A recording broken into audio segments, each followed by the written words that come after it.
passing through, and they have done the needful. We are fortunate to have a prophet in the name of marginalization, who everybody testifies that everything he had prophesied had happened. In the same comparable capacity, our Prime Minister has promised a lot of things, and pretty much everything he has promised, he has delivered, including this day.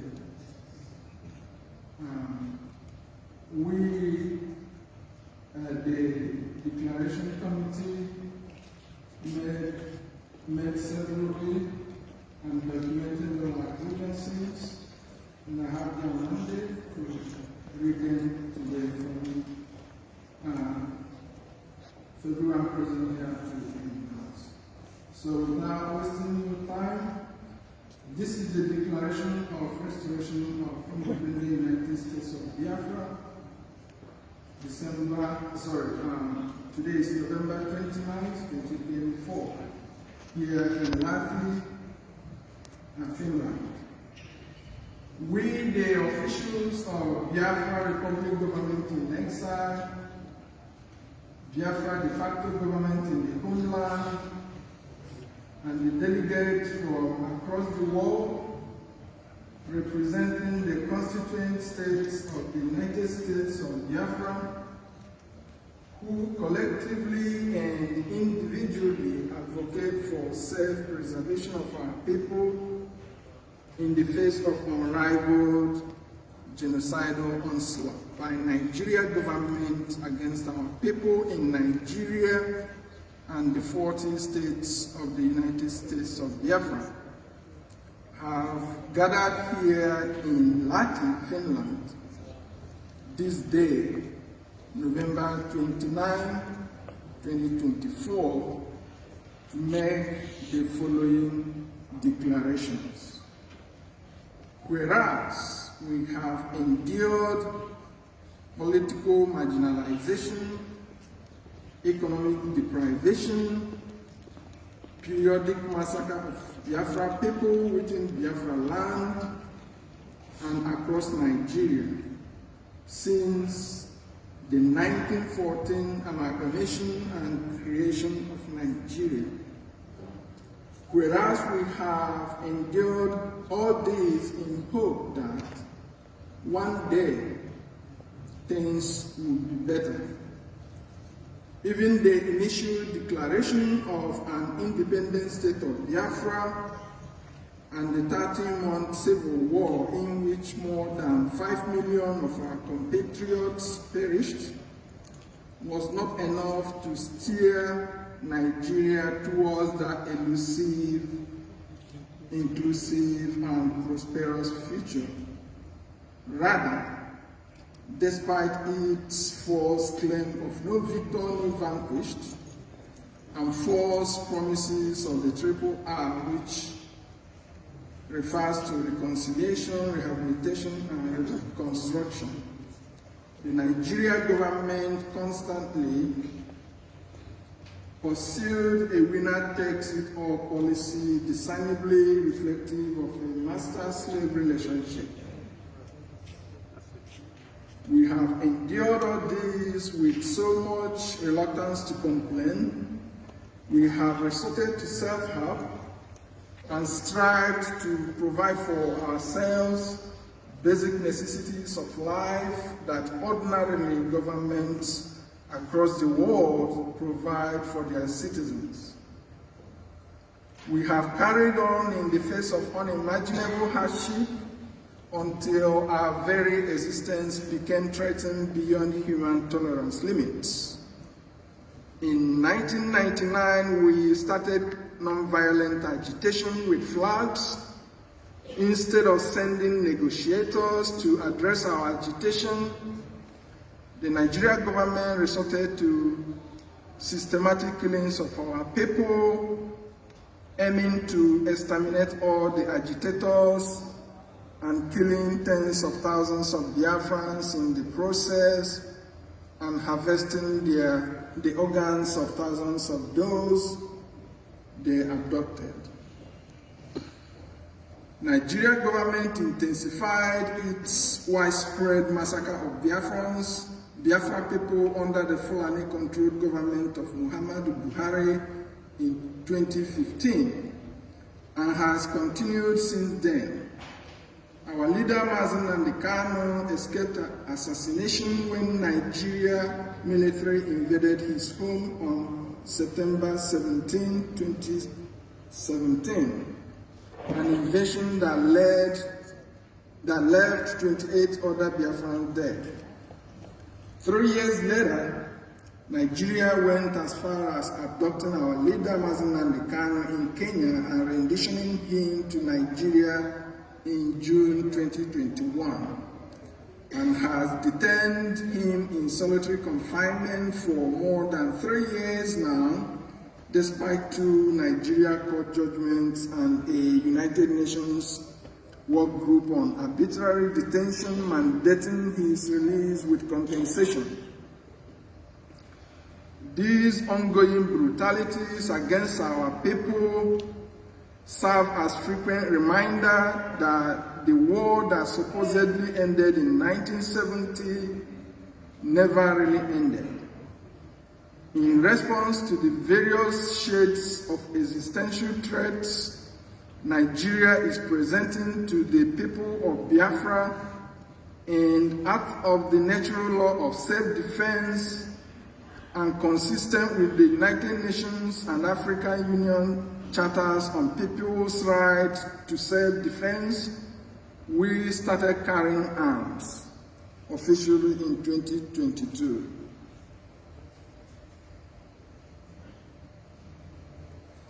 Now, therefore, to protect ourselves from government-sponsored violence, we have reached an incontrovertible conclusion that self-determination and self-governance are the only viable permanent solutions against ongoing violence orchestrated by the Nigeria state against the indigenous people of Biafra, and both give us state power to protect ourselves from external aggression such as invasion by Fulanis from other countries, which Nigeria is not preventing but facilitating.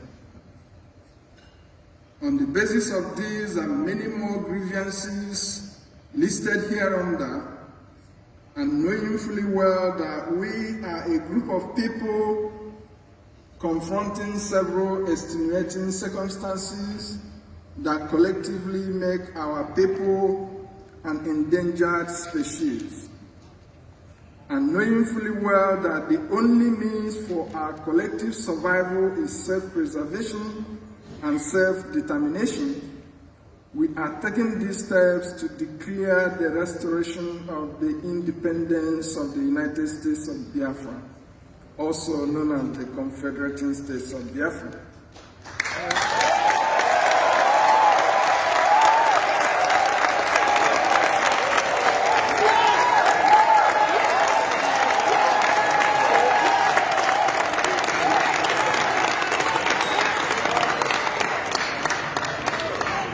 Before independence in 1960, population distribution in Nigeria conformed to global trends, in which population centers are in lower elevation regions with better climate and easy access to water, food, and shelter. In 1960, Nigeria was comprised of 3 supposedly equal regions: North with 14 provinces, East with 12 provinces, and West with 9 provinces. This meant that the North had 14 provinces while the South had 21 provinces. However, after independence, and with political power in the hands of unscrupulous elements from the North, the geopolitical discussion began in the most senseless manners. Nigeria became a country where human settlements violated laws of nature, with outrageous claims that more people live in the hot arid north than the mild coastal south.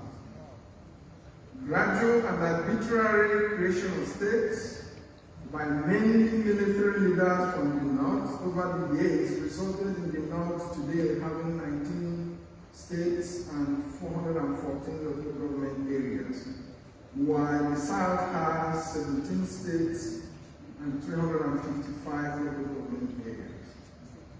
This discussion in the geopolitical structure of Nigeria has been used to politically and economically marginalize the people of Biafra.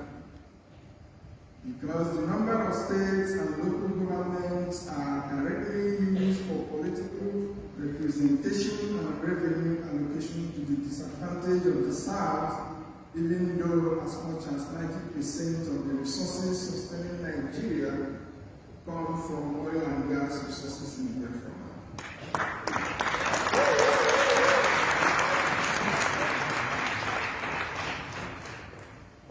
Discussions in geopolitical structure, resource control, religious incompatibility, and a larger ambition by the Fulani oligarchy to make Nigeria a Fulani country are at the core of instability and insecurity in Nigeria.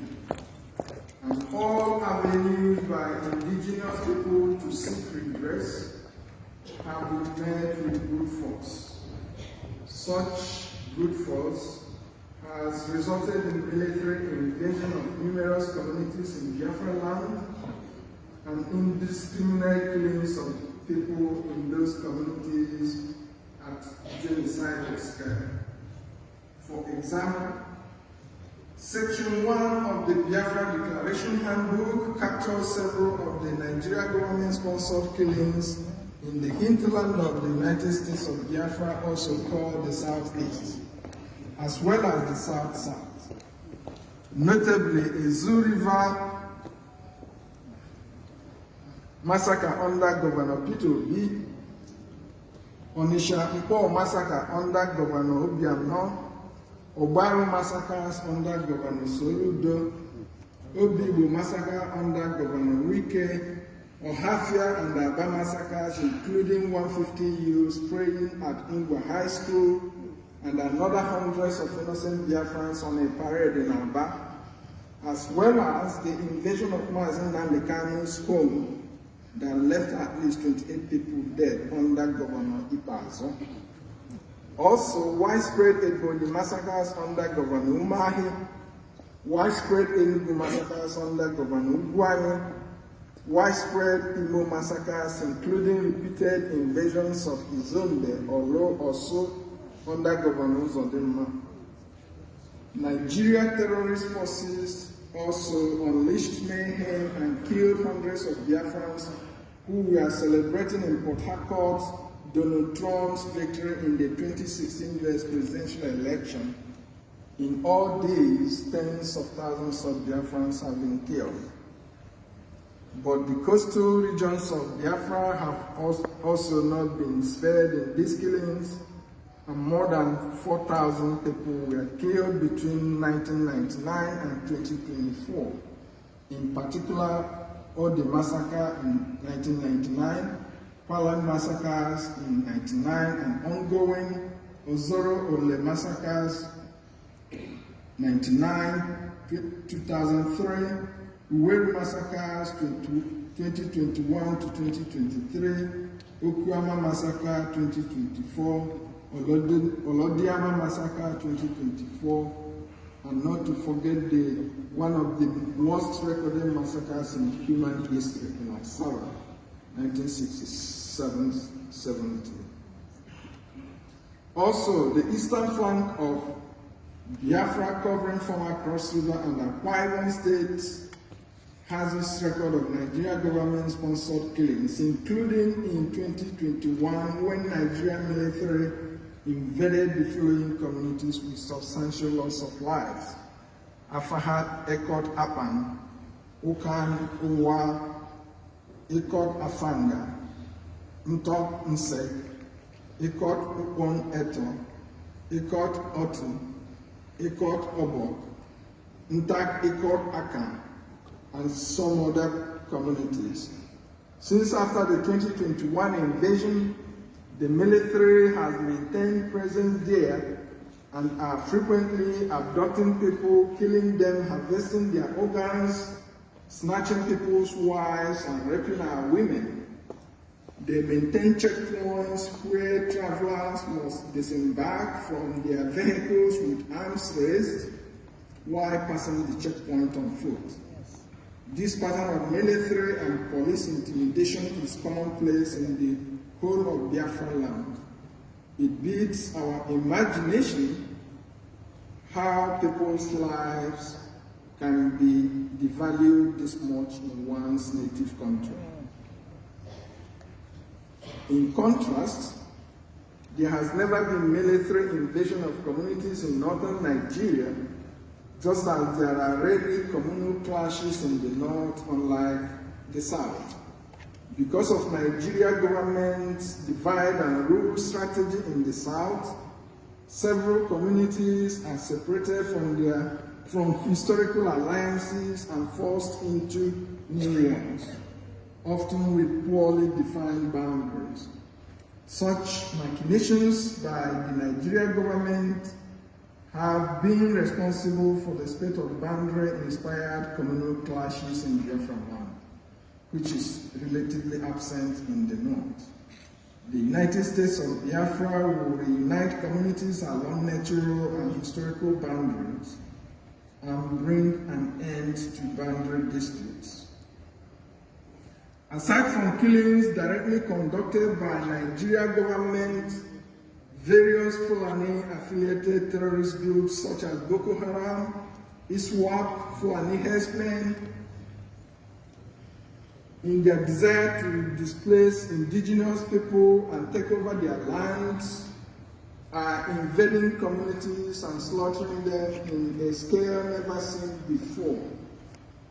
For example,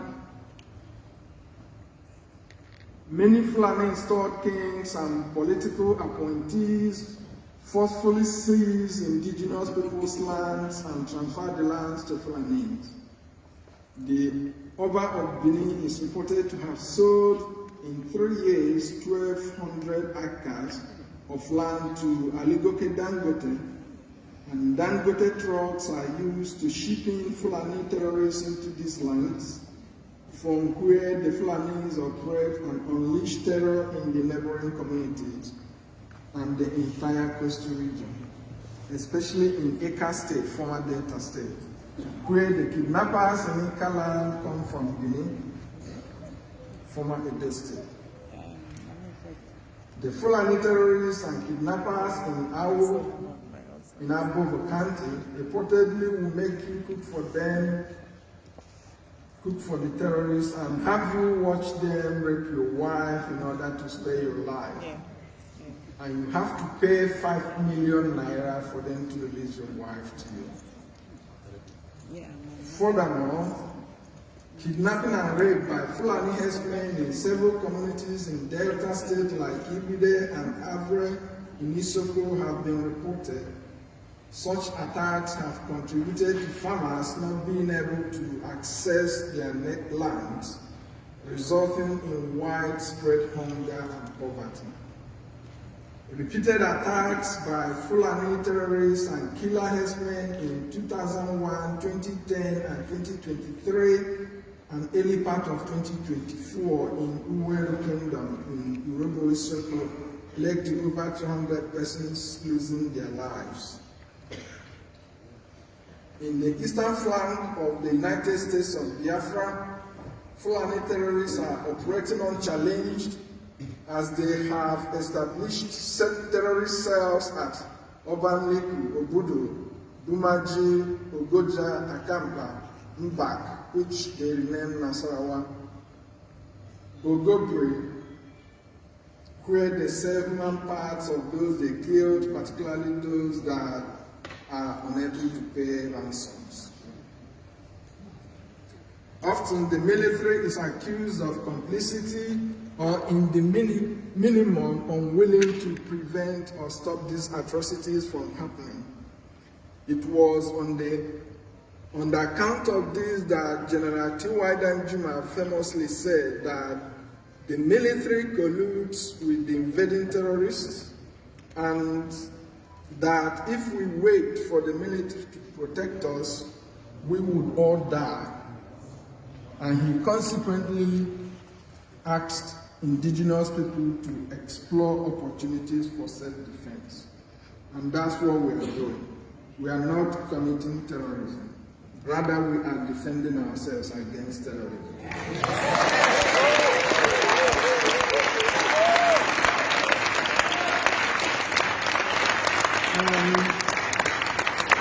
And is not inciting violence and is not committing terrorism. Rather, he was sensitizing his people against terrorist threats.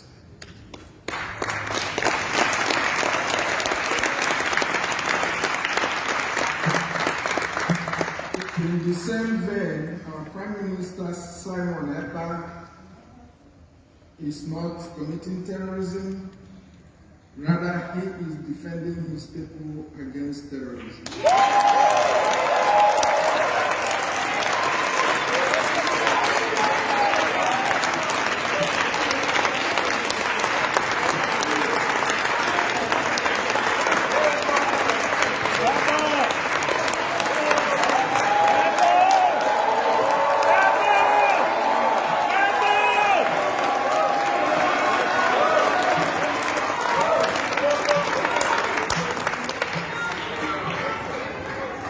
I stand here to say that all over the world, killing people is called homicide, and it's a crime.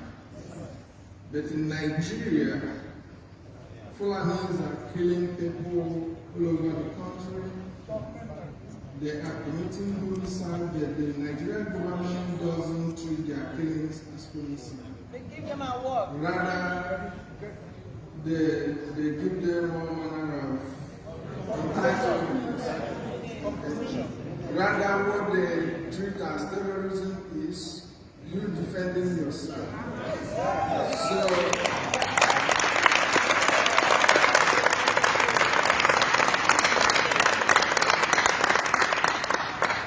Nigeria government wants you to level and kill you.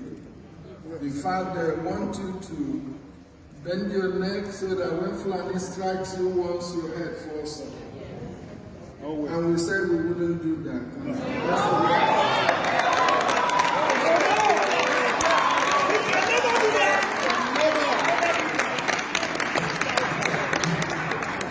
Because of that, we are hell-bent defending ourselves against terrorism, including against Britain.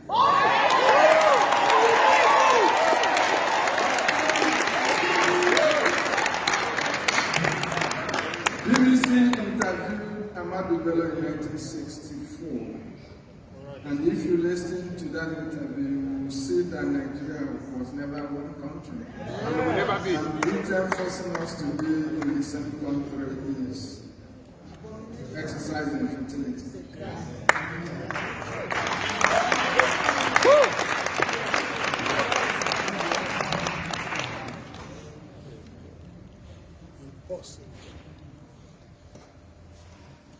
Since the April 14, 2014 abduction of the Chibok girls and Nigeria government's refusal to rescue the girls, Boko Haram and other Fulani invaders have acted with so much impunity, leaving extreme savagery in their trail.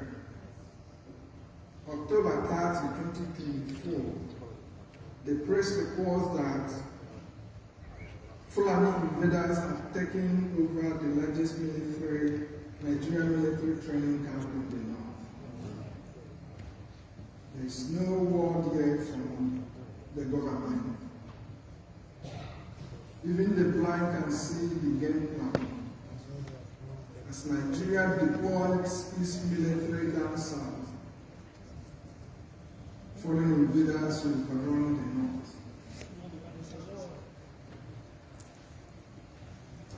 The entirety of the Confederated States of Biafra have come to the realization that without state autonomy,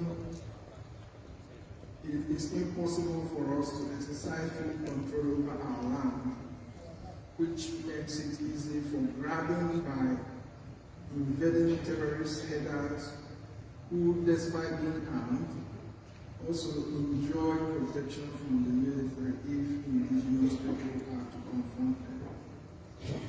The political and economic marginalization of people of Biafra are well documented in sections 1 and 2 of the Biafra Declaration Handbook, and a few of them are listed here.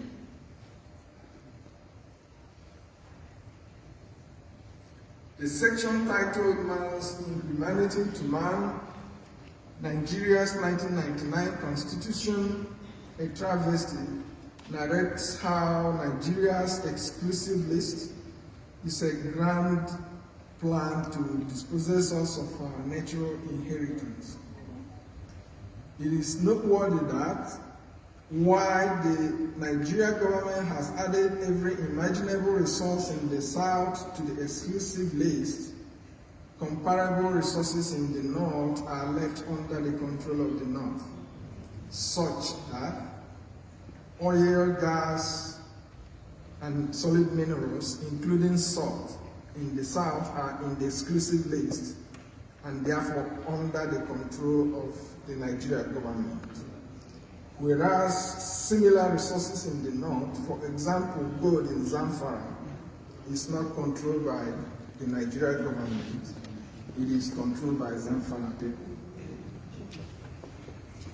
While Nigeria government cuts away the proceeds from oil and gas exploration, our people are left to suffer the environmental degradation caused by exploration and production activities and the associated oil spills that have ruined aquatic life, fishing, and access to potable water in the region.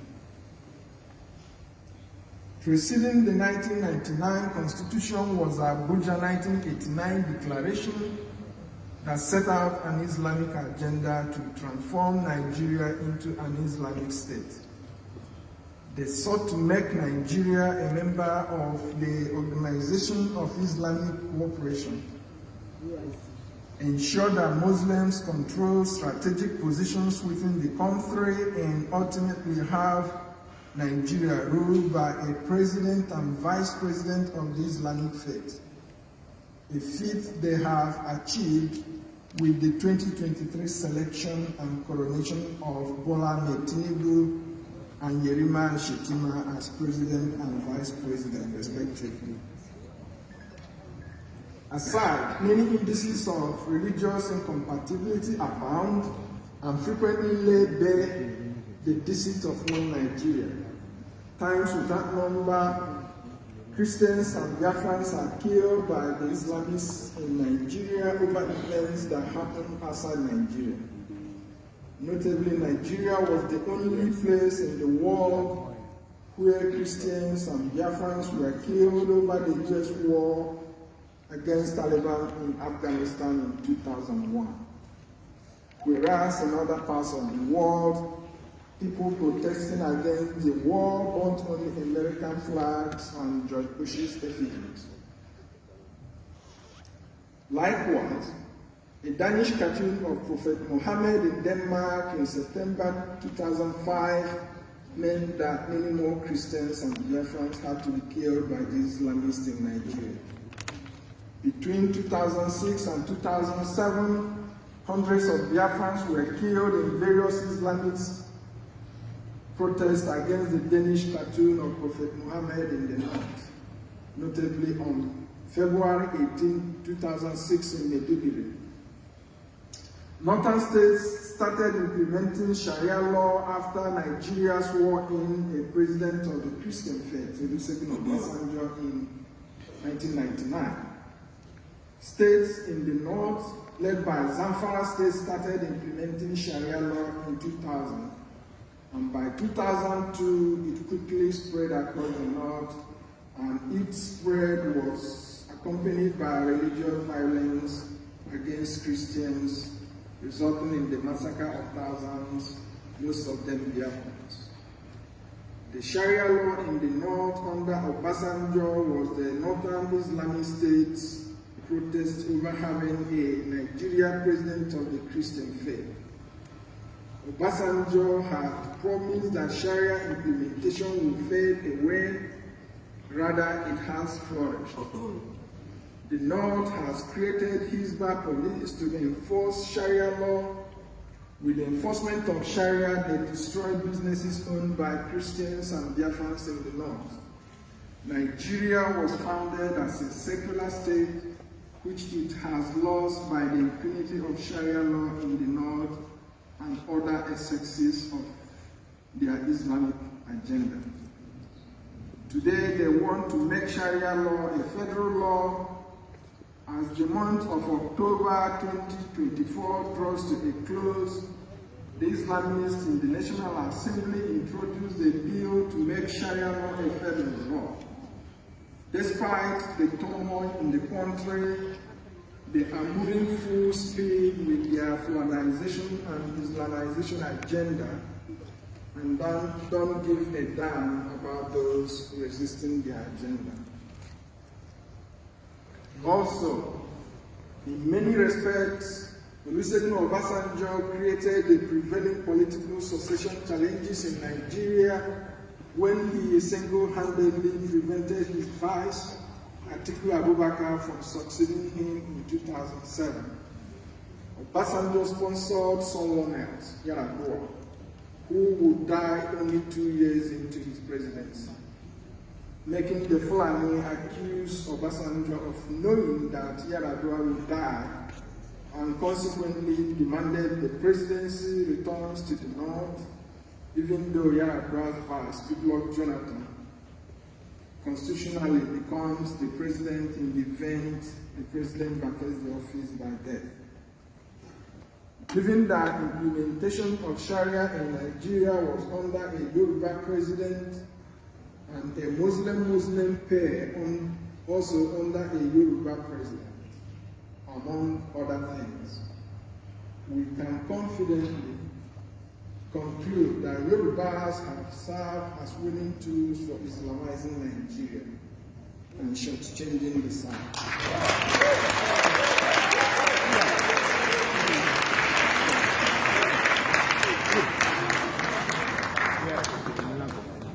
August 23, 2024, as reported by Sahara reporters, Tinubu government excludes Southeast institutions as NEL Fund publishes student loan disbursement to 19 universities and other higher institutions.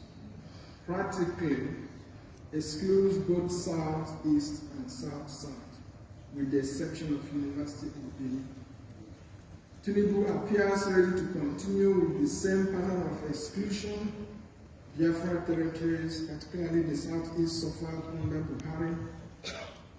Of course, long ago, Ahmadu Bello boasted that any president who is not from the South to rule Nigeria must be employed to fulfill their Islamic agenda. The politics of exclusion of the Southeast and South-South have been common throughout Nigeria's history, and successive governments have pursued it with fervent fervor. But it particularly took a new dimension under the Buhari government. During Buhari's tenure, he borrowed money from international lenders, including 16 trillion naira meant for poverty alleviation, and spent all to the exclusion of the Southeast and South-South. He also created new federal universities, and one of those universities was in the Southeast. Many people recall how the COVID-era palliatives were given to other regions but not to the Biafra territories of Southeast and South-South. No other group of people in the world can take even 1% of the maltreatment Biafrans have endured in Nigeria. Imagine Yoruba contributing nothing to Nigeria, but in a position deciding who to include or exclude in the scheme of things. Or these shenanigans from Nigeria make our freedom illegal. What is the value of life if it is so bare and so ridiculously deprived and devalued?